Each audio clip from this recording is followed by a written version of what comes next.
রহস্য ও থ্রিলার নিয়ে নির্মিত।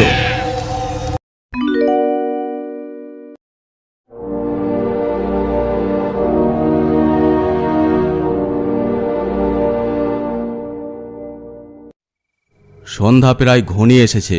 পুকুরের পাড়টা খুব নির্জন, আর অন্ধকার নেমে এসেছে সেখানে। পুকুরের অপর পাশের ঘন জঙ্গল থেকে আসছে শিয়ালের ডাক। পুকুরের পানি কুচকুচে কালো। রহমত শীষ বাজাতে বাজাতে পুকুরের পাড় দিয়ে হেঁটে বাড়ি যাচ্ছিল।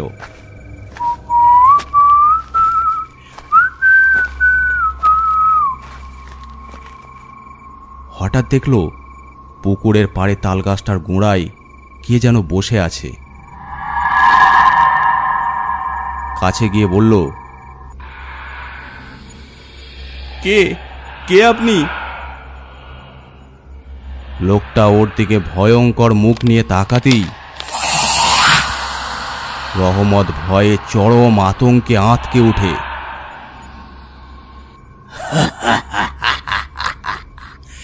কে আমি? হ্যাঁ, কে আমি? এই বলে ওর গলাটা টিপে ধরল। আমাকে ছেড়ে দাও, ছেড়ে দাও আমাকে।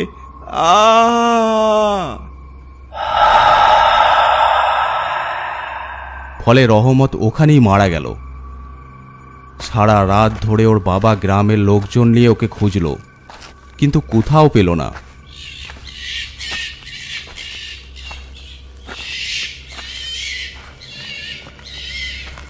এমনকি পুকুর পাড়েও না।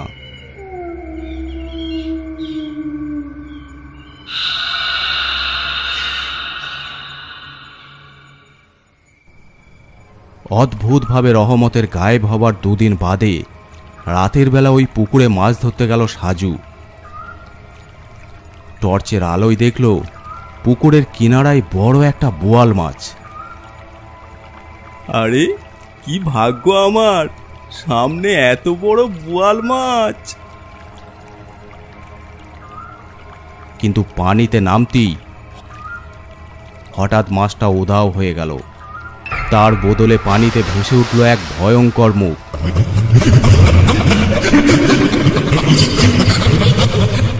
এ কি, কি এটা? এটা তো কোনো মাছ নয়। তাহলে হঠাৎ ওর পা ধরে পানির নিচের দিকে কে যেন টানতে লাগলো।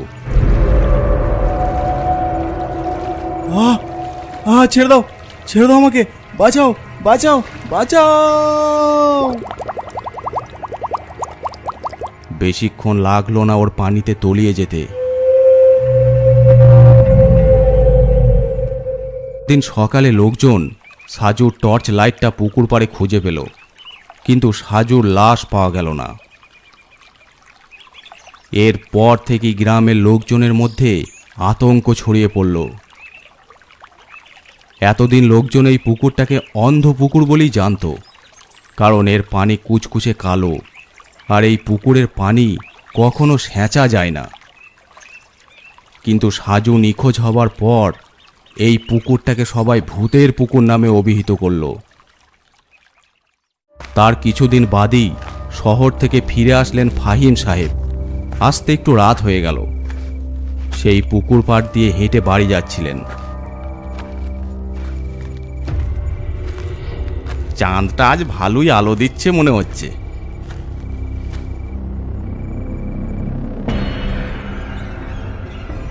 হঠাৎ দেখলেন তালগাছের গোড়ায় তার একমাত্র মেয়ে ঈশা খিলখিল করে হাসছে।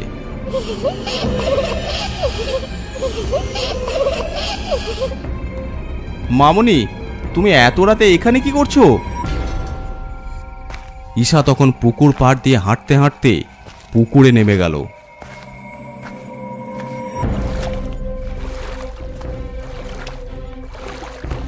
ঈশা, ওদিকে যাস না, যাস না মা, দাঁড়া।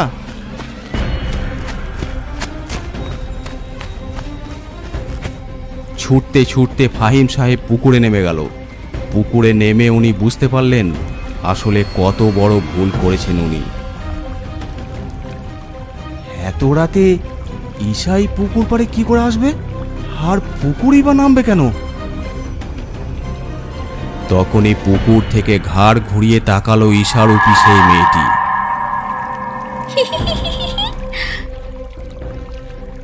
একটুও ভিজছে না তার শরীর।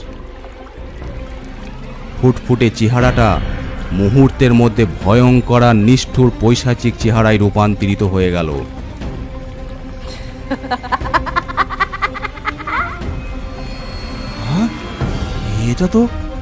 এটা তো ঈশা নয়। ফাহিম সাহেবের ওপর ঝাঁপিয়ে পড়ল।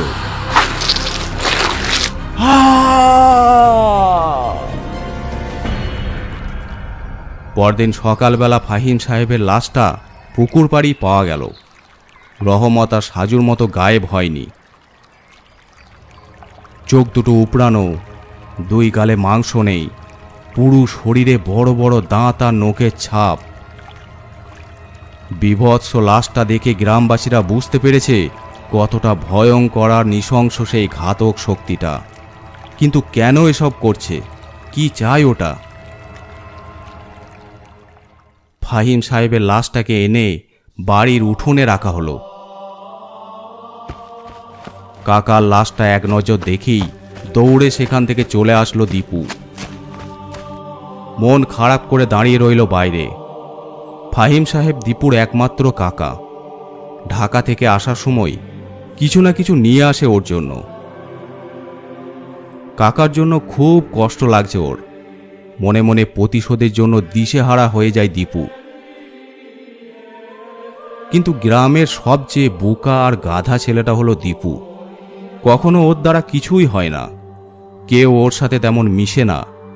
গ্রামের কোনো কাজে ওকে কেউ ডাকে না। ওর বাবা মাও ওর ওপর বিরক্ত, তাই সব সময় মনমরা হয়ে পড়ে থাকে।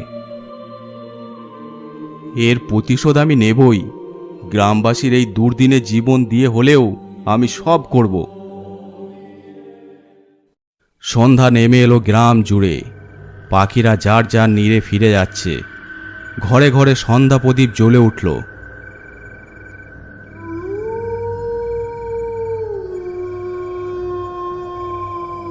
পুকুরের চারপাশ অন্ধকার। দীপু হাঁটতে হাঁটতে পুকুর পাড়ে আসলো।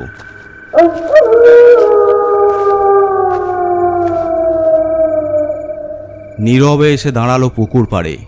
ঝিঝি পোকার ডাক ছাড়া আর কিছুই শোনা যাচ্ছে না।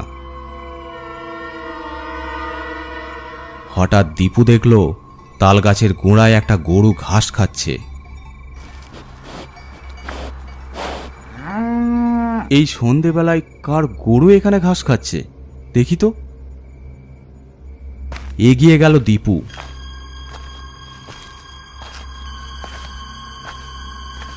কাছাকাছি আসতেই দেখল ওটা গরু নয়, কালো একটা বিড়াল।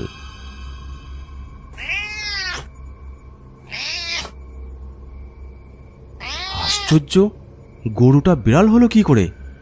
আজব ব্যাপার তো। বিড়ালটা ওর দিকে তাকিয়ে পুকুরে লাফ দিল। পানির ওপর কিছু দূর হেঁটে অদৃশ্য হয়ে গেল বিড়ালটা। এ কি কাণ্ড! বিড়ালটা কোথায় গেল? তাহলে যা বেঁচে গেলি, না হলে ওদের মতো আজ তোকেও শেষ করতাম। হালকা জ্বলে উঠল দীপুর হাতে ঝুলানো তাবিজটা। বুঝতে পারল তাবিজের গুণেই বেঁচে গেছে এ যাত্রায়। মনে পড়ে গেল তাবিজটা দেবার সময় সাধু বাবা বলেছিলেন, এই তাবিজটা তোমাকে সব বিপদ থেকে বাঁচাবে। সবাই তোমাকে অবহেলা করে, একদিন দেখবে সবাই তোমার নাম করবে। হাঁটতে হাঁটতে বাড়ির দিকে রওনা দিল। কাল আবার সাধু বাবার কাছে যাব, সব ব্যাপারটা জানাবো। পরদিনও একজনের লাশ ওই পুকুর পাড়ে পাওয়া গেল। এই নিয়ে চারটে তরতাজা প্রাণ নিল এই পুকুরটা। সেদিনই সাধু বাবার কুটিরে গেল দীপু। সব কিছু খুলে বলল সাধু বাবাকে। সব শুনে তিনি বললেন, ঠিক আছে, তুমি 2 দিন পরে আসবে, আর এই 2 দিন কেউ যেন পুকুর পাড়ে না যায়। দীপু বাড়ি চলে আসলো।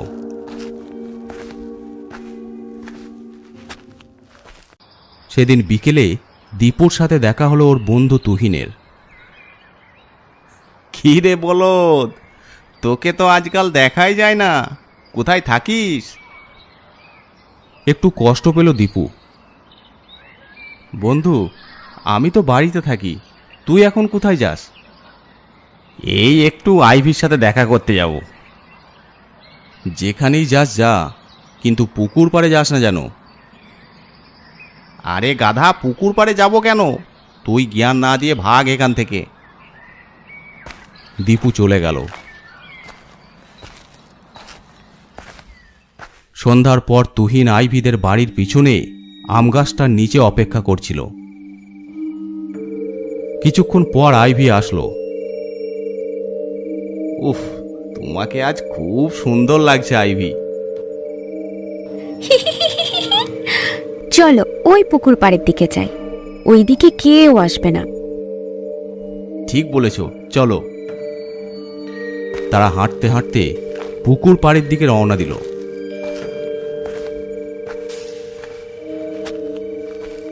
তালগাছটার গোড়ায় গিয়ে দাঁড়ালো।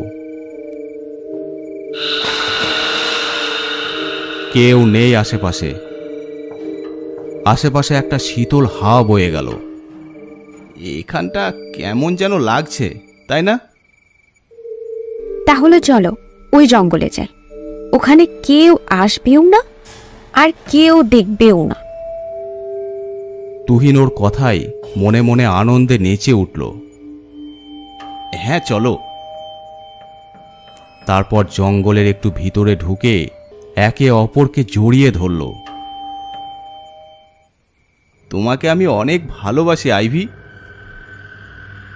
আমিও তোমাকে খুব ভালোবাসি। তখনই পুকুর থেকে উঠে আসলো সেই বীভৎস চেহারাটি। তুহিন আর আইভির দিকে ধীরে ধীরে এগিয়ে আসতে লাগলো।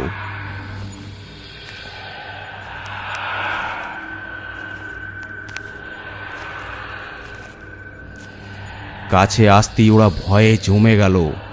মুখ দিয়ে কোনো শব্দ বের করতে পারছে না, নড়তেও পারছে না।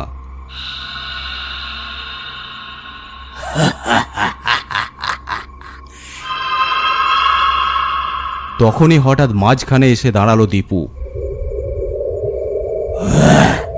তোর জন্য আজ এরা বেঁচে গেল, তোকে আমি ছাড়বো না। এক নজর দীপুর দিকে তাকিয়ে অদৃশ্য হয়ে গেল।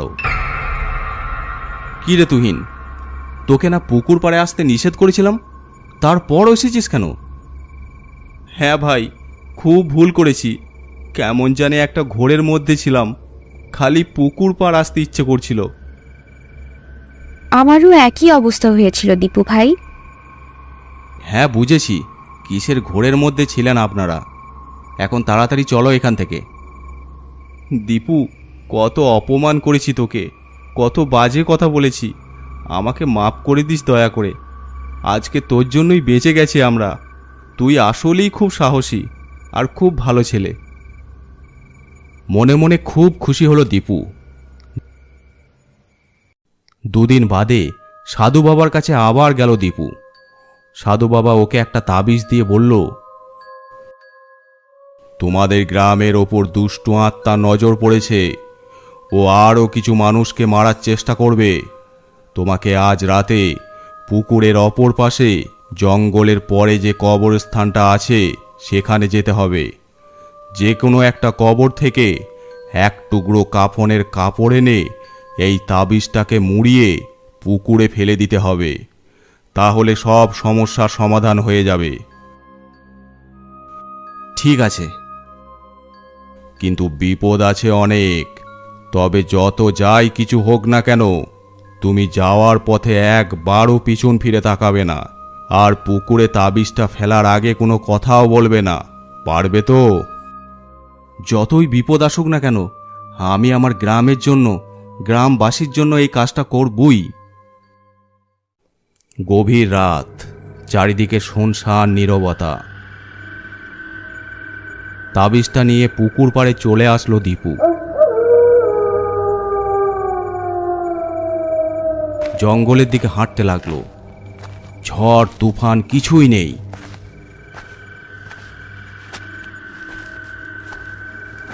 কিন্তু দীপুর মনে হলো পিছনে সব কিছু প্রচণ্ড বাতাসে যেন ভেঙে চুরমার হয়ে যাচ্ছে।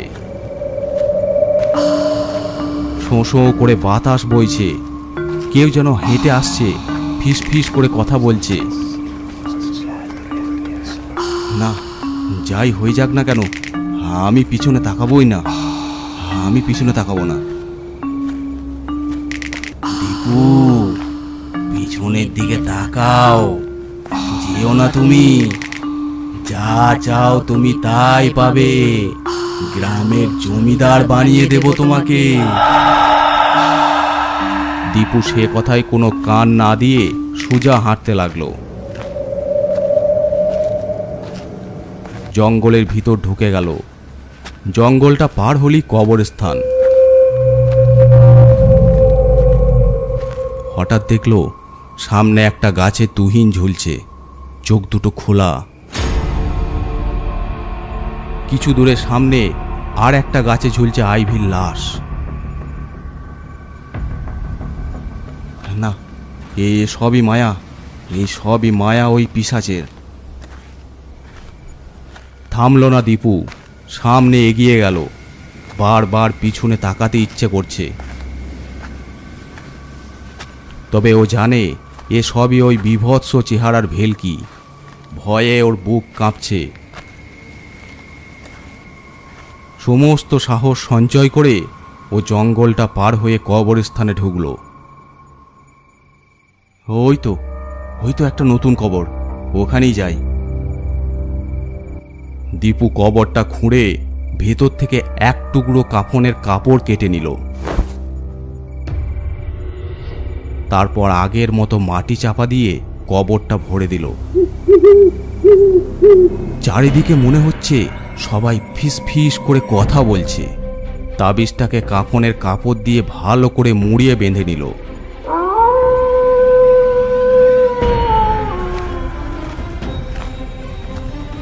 দীপু, দীপু দাঁড়াও, আমার দিকে তাকাও, তাকাও আমার দিকে। দীপু কোনো দিকে না তাকিয়ে পুকুর পাড়ে এসে পৌঁছালো। তারপর তাবিজটাকে ছুঁড়ে মারল পুকুরে। এই নে, এবার তুই এখান থেকে বিদায় হ। একটা চিৎকার ভেসে এলো পানির ভিতর থেকে।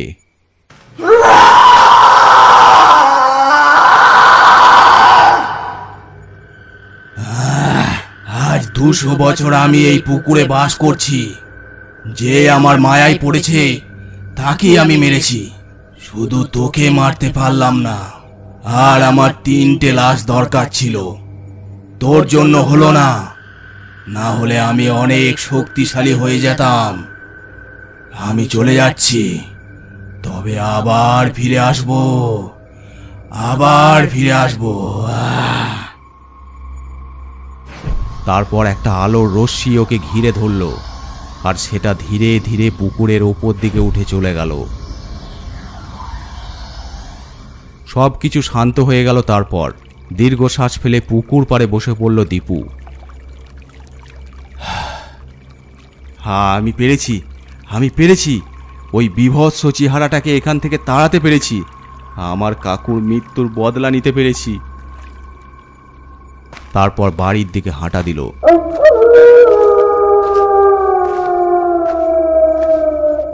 কিছুটা যাবার পর দেখে তুহিন, ওর মা, বাবা, গ্রামের লোক দাঁড়িয়ে আছে। দীপু, আমি আজকে তোর পিছনে পিছনে গিয়েছিলাম সাধু বাবার কাছে, সব কিছু শুনেছি। গ্রামের সবাইকে বলে দিয়েছি তোর সাহসের কথা। এখন বাকিটা তুই বল। দীপু তখন সব কিছু খুলে বলল। সব শুনে গ্রামবাসীরা খুব খুশি হলো, প্রশংসা করলো সবাই। দীপুকে গ্রামের সবচেয়ে ভালো আর সাহসী ছেলে হিসাবে অভিহিত করলো। এরপর থেকে এখনো পর্যন্ত ওই পুকুরে আর কোনো অলৌকিক ঘটনা ঘটেনি। তবুও রাত নামলে ওদিকে কেউ যায় না আর।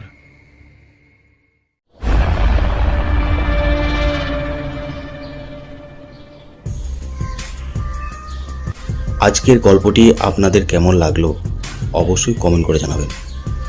আর যদি ভালো লেগে থাকে অবশ্যই চ্যানেলটি সাবস্ক্রাইব করে দেবেন।